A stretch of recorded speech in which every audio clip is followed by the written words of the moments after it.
From the Chandogya Upanishad. Wherefrom do all these worlds come? They come from space.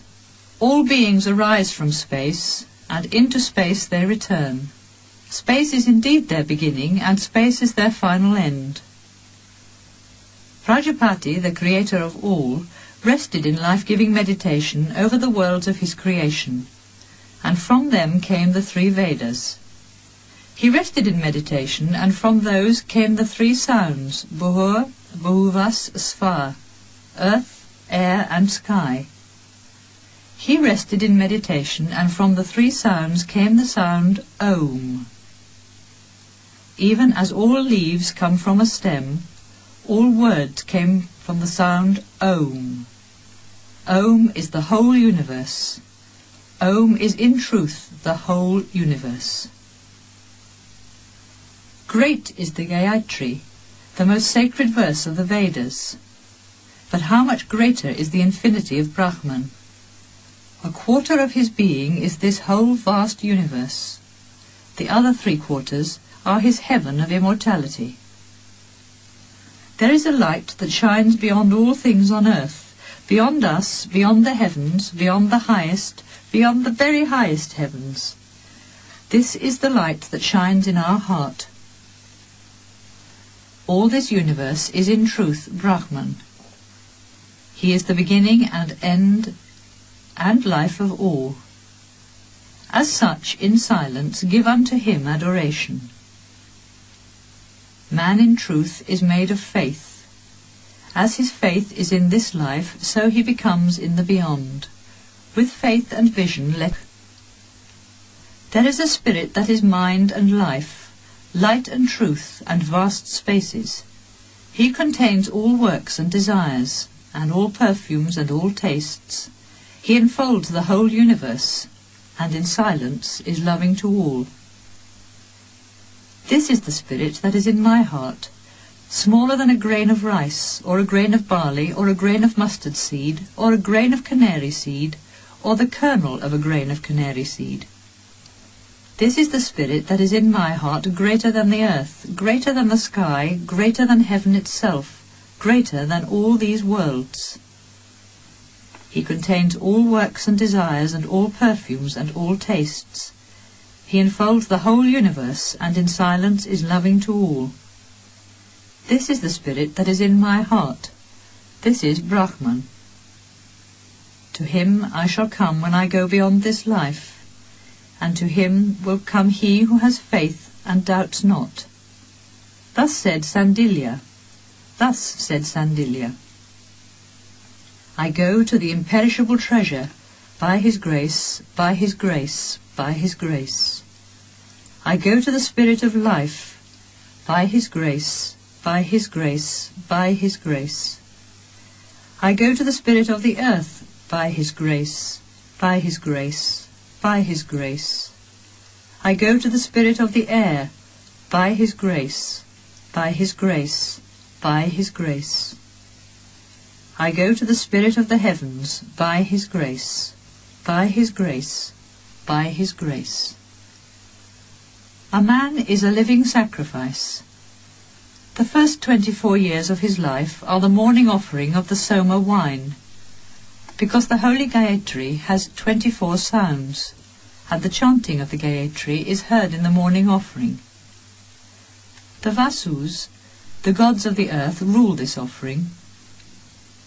If a man should be ill during that time, he should pray, "With the help of the Vasus, the powers of my life, may my morning offering last until my midday offering, and may not my sacrifice perish whilst the Vasus are the powers of my life."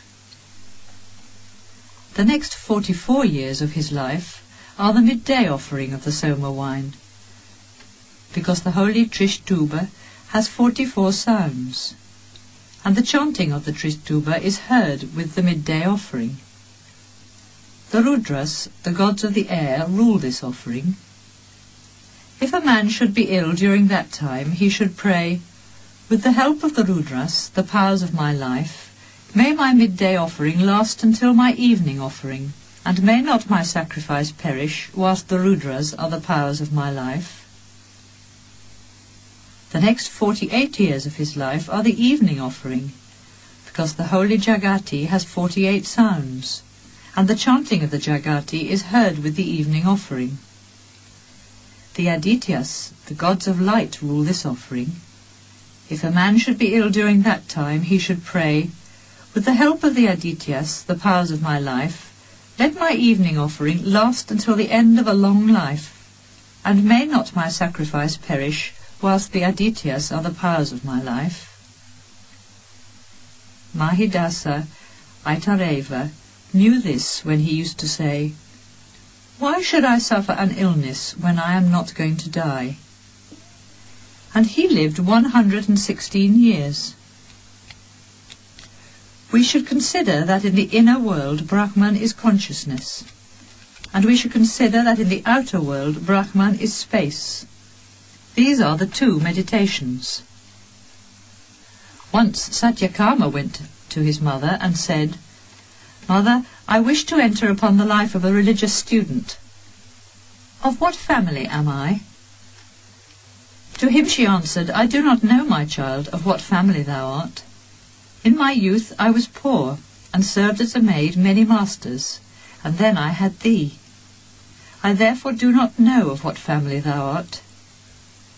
My name is Jabala, and thy name is Satyakama. Thou mayst call thyself Satyakama Jabala." The boy went to the master, Haridrumata Gautama, and said, "I want to become a student of sacred wisdom. May I come to you, master?" To him the master asked, "What family art thou, my son?" "I do not know of what family I am," answered Satyakama. "I asked my mother, and she said, 'I do not know, my child, of what family thou art. In my youth I was poor, and served as a maid many masters, and then I had thee. I therefore do not know of what family thou art. My name is Jabala, and thy name is Satyakama. I am therefore Satyakama Jabala, master." To him Master Gautama said, "Thou art a Brahman, since thou hast not gone away from truth. Come, my son, I will take thee as a student." Om. There lived once a boy, Svetaketu Aruneya by name. One day his father spoke to him in this way, "Svetaketu, go and become a student of sacred wisdom. There is no one in our family who has not studied the holy Vedas, and who might only be given the name of Brahman by courtesy." The boy left at the age of 12, and having learnt the Vedas, he returned home at the age of 24, very proud of his learning, and having a great opinion of himself. His father, observing this, said to him, "Svetaketu, my boy, you seem to have a great opinion of yourself. You think you are learned, and you are very proud. Have you asked for that knowledge whereby what is not heard is heard, what is not thought is thought, and what is not known is known?" "What is that knowledge, father?" asked Svetaketu. "Just as by knowing a lump of clay, my son, all that is clay can be known, since any differences are only words, and the reality is clay. Just as by knowing a piece of gold that all is gold can be known, since any differences are only words, and the reality is only gold. And just as by knowing a piece of iron, all that is iron is known, since any differences are only words, and the reality is only iron." Svetaketu said, "Certainly my honoured masters knew not this themselves. If they had known, why would they not have told me? Explain this to me, father." "So be it, my child. Bring me a fruit from this banyan tree." "Here it is, father." "Break it." "It is broken, sir." "What do you see in it?" "Very small seeds, sir." "Break one of them, my son." "It is broken, sir." "What do you see in it?" "Nothing at all, sir." Then his father spoke to him. My son, from the very essence in the seed which you cannot see, comes in truth this vast banyan tree. Believe me, my son, an invisible and subtle essence is the spirit of the whole universe. That is reality. That is Atman. Thou art that. Explain more to me, father, says Svetaketu. So be it, my son. Place this salt in water, and come to me tomorrow morning. Svetaketu did as he was commanded, and in the morning his father said to him, Bring me the salt you put into the water last night. Svetaketu looked into the water, but he could not find it, for it had dissolved. His father then said, Taste the water from this side. How is it? It is salt. Taste it from the middle. How is it? It is salt. Taste it from that side. How is it? It is salt. Look for the salt again, and come again to me. The son did so, saying, I cannot see the salt, I only see water. His father then said, In the same way, O my son, you cannot see the spirit, but in truth he is here. An indivisible and subtle essence is the spirit of the whole universe. That is reality. That is truth. Thou art that. Explain more to me, father. So be it, my son. Even as a man, O my son, who had been led blindfolded from his land of the Gandharas, and then left in a desert place, might wander to the east and north and south, he had been taken blindfolded, and left in an unknown place. But if a good man took off his bandage and told him, In that direction is the land of the Gandharas, go in that direction, then if he were a wise man he would go asking from village to village, until he would have reached this land of the Gandharas. So it happens in this world to a man who has a master to direct him to the land of the spirit. Such a man can say, I shall wander in this world until I attain liberation, but then I shall go and reach my home. This invisible and subtle essence is the spirit of the whole universe. That is reality. That is truth. Thou art that. Is there anything higher than thought? Meditation is in truth higher than thought. The earth seems to rest in silent meditation, and the waters and the mountains and the sky and the heavens seem all to be in meditation. Whenever a man attains greatness on this earth, he has his reward according to his meditation. When a man speaks words of truth, he speaks words of greatness.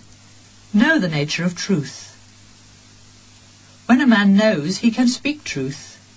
He who does not know cannot speak truth. Know the nature of knowledge. When a man thinks, then he can know. He who does not think does not know. Know the nature of thought. When a man has faith, then he thinks. He who has not faith does not think. Know the nature of faith. When there is progress, one sees and has faith. Where there is no progress, there is no faith. Know the nature of progress. Where there is creation, there is progress. Where there is no creation, there is no progress. Know the nature of creation. Where there is joy, there is creation. Where there is no joy, there is no creation. Know the nature of joy. Where there is the infinite, there is joy. There is no joy in the finite. Only in the infinite there is joy. Know the nature of the infinite. Where nothing else is seen or heard or known, there is the infinite. Where something else is seen or heard or known, there is the finite. The infinite is immortal, but the finite is mortal. Where does the infinite rest? On his own greatness, or not even on his own greatness. In this world they call the greatness of possession of cattle and horses, elephants and gold, servants and wives, lands and houses, but I do not call this greatness, for here one thing depends upon another. But the infinite is above and below, north and south, and east and west. The infinite is the whole universe. I am above and below, north and south, and east and west. I am the whole universe. Atman is above and below, north and south, and east and west. Atman is the whole universe. He who sees knows, and understands this. Who finds in Atman the spirit, his love and his pleasure, and his union and his joy, becomes a master of himself. His freedom, then, is infinite. But those who see not this become the servants of other masters, and in the worlds that pass away attain not their liberation.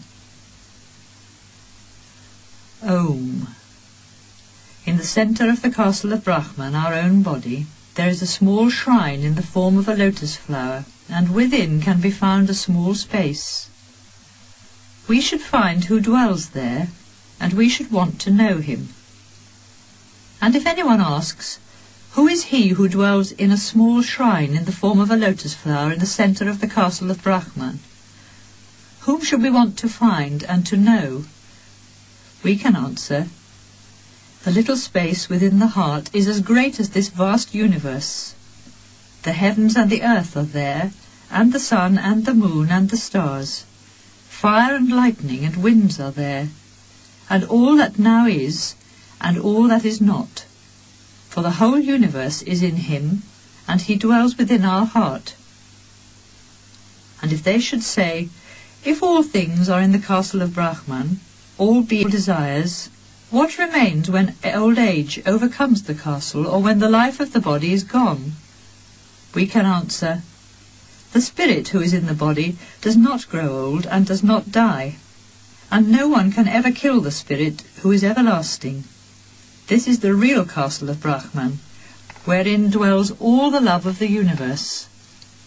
It is Atman, pure spirit, beyond sorrow, old age and death, beyond evil and hunger and thirst. It is Atman whose love is truth, whose thoughts are truth. Even as here on earth the attendants of a king obey their king, and are with him wherever he is, and go with him wherever he goes, so all love which is truth, and all thoughts of truth, obey the Atman, the spirit. And even as here on earth all work done in time ends in time, so in the world to come even the good works of the past pass away. Therefore those who leave this world, and have not found their soul, and that love which is truth, find not their freedom in other worlds. But those who leave this world and have found their soul, and that love which is truth, for them there is the liberty of the spirit, in this world and in the world to come. There is a bridge between time and eternity, and this bridge is Atman, the spirit of man. Neither day nor night cross that bridge, nor old age, nor death, nor sorrow. Evil or sin cannot cross that bridge, because the world of the spirit is pure. This is why, when this bridge has been crossed, the eyes of the blind can see, the wounds of the wounded are healed, and the sick man becomes whole from his sickness. To one who goes over that bridge, the night becomes like unto day, because in the worlds of the spirit there is a light which is everlasting. There is a spirit which is pure, and which is beyond old age and death, and beyond hunger and thirst and sorrow. This is Atman, the spirit in man. All the desires of this spirit are truth. It is this spirit that we must find and know. Man must find his own soul. He who has found and knows his soul has found all the worlds, has achieved all his desires. Thus spoke Prajapati.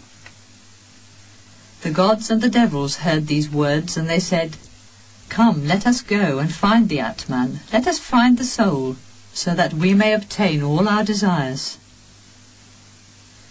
Then Indra amongst the gods, and Virokahana amongst the devils, went without telling each other to see Prajapati, carrying fuel in their hands as a sign that they wanted to be his pupils. And so for 32 years they both lived with Prajapati the life of religious students. At the end of that time, Prajapati asked them, "Why have you been living the life of religious students?" Indra and Virokahana answered, "People say that you know the Atman, a spirit which is pure and which is beyond old age and death, and beyond hunger and thirst and sorrow. A spirit whose desires are truth, and whose thoughts are truth.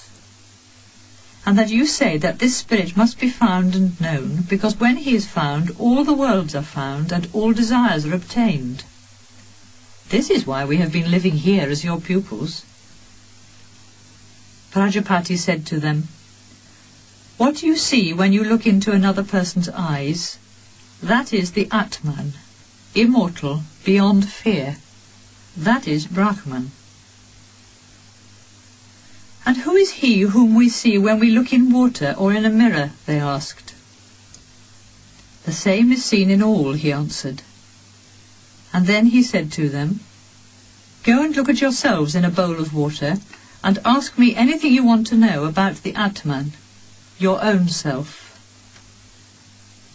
The two went and looked in a bowl of water. "What do you see?" asked Prajapati. "We see ourselves clearly from our hair down to our nails," they said. "Adorn yourselves and dress in clothes of beauty," said Prajapati, "and look at yourselves again in a bowl of water." They did so and looked again in the bowl of water. "What do you see?" asked Prajapati. "We see ourselves as we are," they answered, "adorned and dressed in clothes of beauty." "Is the immortal beyond all fear. This is Brahman," said Prajapati. Then they left with peace in their hearts. Prajapati looked at them and said, "They have seen, but they have not understood. They have not found the Atman, their soul. Anyone who holds their belief, be he god or devil, shall perish." Then Virokahana went to the devils full of self-satisfaction and gave them this teaching. "We ourselves are our own bodies, and those must be made happy on earth. It is our bodies that should be in glory, and it is for them that we should have servants. He who makes his body happy, who for his body has servants, he is well in this world and also in the world to come. That is why, when here on earth, a man will not give any gifts. When a man has no faith and will not sacrifice, people say, 'This man is a devil,' for this is in truth their devilish doctrine. They dress their dead bodies with fine garments and glorify them with perfumes and ornaments, thinking that thereby they will conquer the other world." But before Indra had returned to the gods, he saw the danger of this teaching, and he thought, "If ourself, our Atman, is the body, and is dressed in clothes of beauty when the body is, and is covered with ornaments when the body is, then when the body is blind, the self is blind, and when the body is lame, the self is lame, and when the body dies, our self dies. I cannot find any joy in this doctrine." He therefore went back to Prajapati with fuel in hand as a sign that he wanted to be his pupil. "Why have you returned, great Maghavan?" asked Prajapati. "You went away with Virokahana with peace in your heart." Indra replied, "Even as the Atman, the self, our soul, is dressed in clothes of beauty when the body is, and is covered with ornament when the body is, when the body is blind, the self is blind, and when the body is lame, the self is lame, and when the body dies, the self dies. I cannot find any joy in this doctrine." "It is even so, Maghavan," said Prajapati. "I will teach you a higher doctrine. Live with me for another 32 years. Indra was with Prajapati for another 32 years, and then Prajapati said, "The spirit that wanders in joy in the land of dreams, that is the Atman. That is the immortal beyond fear. That is Brahman." Then Indra left with peace in his heart. But before he had returned to the gods, he saw the danger of this teaching, and he thought, "Even if in dreams when the body is blind, the self is not blind, or when the body is lame and the self is not lame, and does not indeed suffer the limitations of the body, so that when the body is killed the self is not killed, yet in dreams the self may seem to be killed and to suffer, and to feel much pain and weep, I cannot find any joy in this doctrine. He therefore went with fuel in hand back to Prajapati, who said to him, "You left Maghavan with peace in your heart. Why have you returned?" Indra replied, "Even if in dreams when the body is blind, the Atman is not blind, or when the body is lame, the Atman is not lame, and indeed does not suffer the limitations of the body, so that when the body is killed the self is not killed, yet in dreams the self may seem to be killed and suffer, and to feel much pain and weep, I cannot find any joy in this doctrine." "What you say is true, Maghavan," said Prajapati. "I will teach you a higher doctrine. Live with me for another 32 years. Indra was with Prajapati another 32 years, and then Prajapati said, "The spirit who is sleeping without dreams in the silent quietness of deep sleep, that is the Atman. That is the immortal beyond fear. That is Brahman." Then Indra left with peace in his heart, but before he had reached the gods he saw the danger of this teaching, and he thought, "If a man is in deep sleep without dreams, he cannot even say 'I am,' and he cannot know anything. He in truth falls into nothingness. I cannot find any joy in this doctrine." And he went again to Prajapati with fuel in hand. "Why have you returned, Maghavan? You left with peace in your heart?" asked Prajapati. Indra replied, "If a man is in deep sleep without dreams, he cannot even say 'I am,' and he cannot know anything. He in truth falls into nothingness. I cannot find any joy in this doctrine." "What you say is true, Maghavan," said Prajapati. "I will teach you a higher doctrine, the highest that can be taught. Live with me now for 5 years." And Indra lived with Prajapati for 5 years. He lived with Prajapati a total of years 101. This is why people say, "Great Indra lived with Prajapati the life of chastity, of a Brahmaraya, spiritual student, for 131 years. Prajapati then spoke to Indra. "It is true that the body is mortal, that it is under the power of death, but it is also the dwelling of Atman, the spirit of immortal life. The body, the house of the spirit, is under the power of pleasure and pain, and if a man is ruled by his body, then this man can never be free. But when a man is in the joy of the spirit, in the spirit which is ever free, then this man is free from all bondage, the bondage of pleasure and pain. The wind has not a body, nor lightning, nor thunder, nor clouds. But when those rise into the higher spheres, then they find their body of light. In the same way, when the soul is in silent quietness, it arises and leaves the body, and reaching the Spirit Supreme, finds there its body of light. It is the land of infinite liberty, where, beyond its mortal body, the spirit of man is free. There can he laugh and sing of his glory with ethereal women and friends. He enjoys ethereal chariots, and forgets the cart of his body on earth. For as a beast is attached to a cart, so on earth the soul is attached to a body. Know that when the eye looks into space, it is the spirit of man that sees. The eye is the only organ of sight.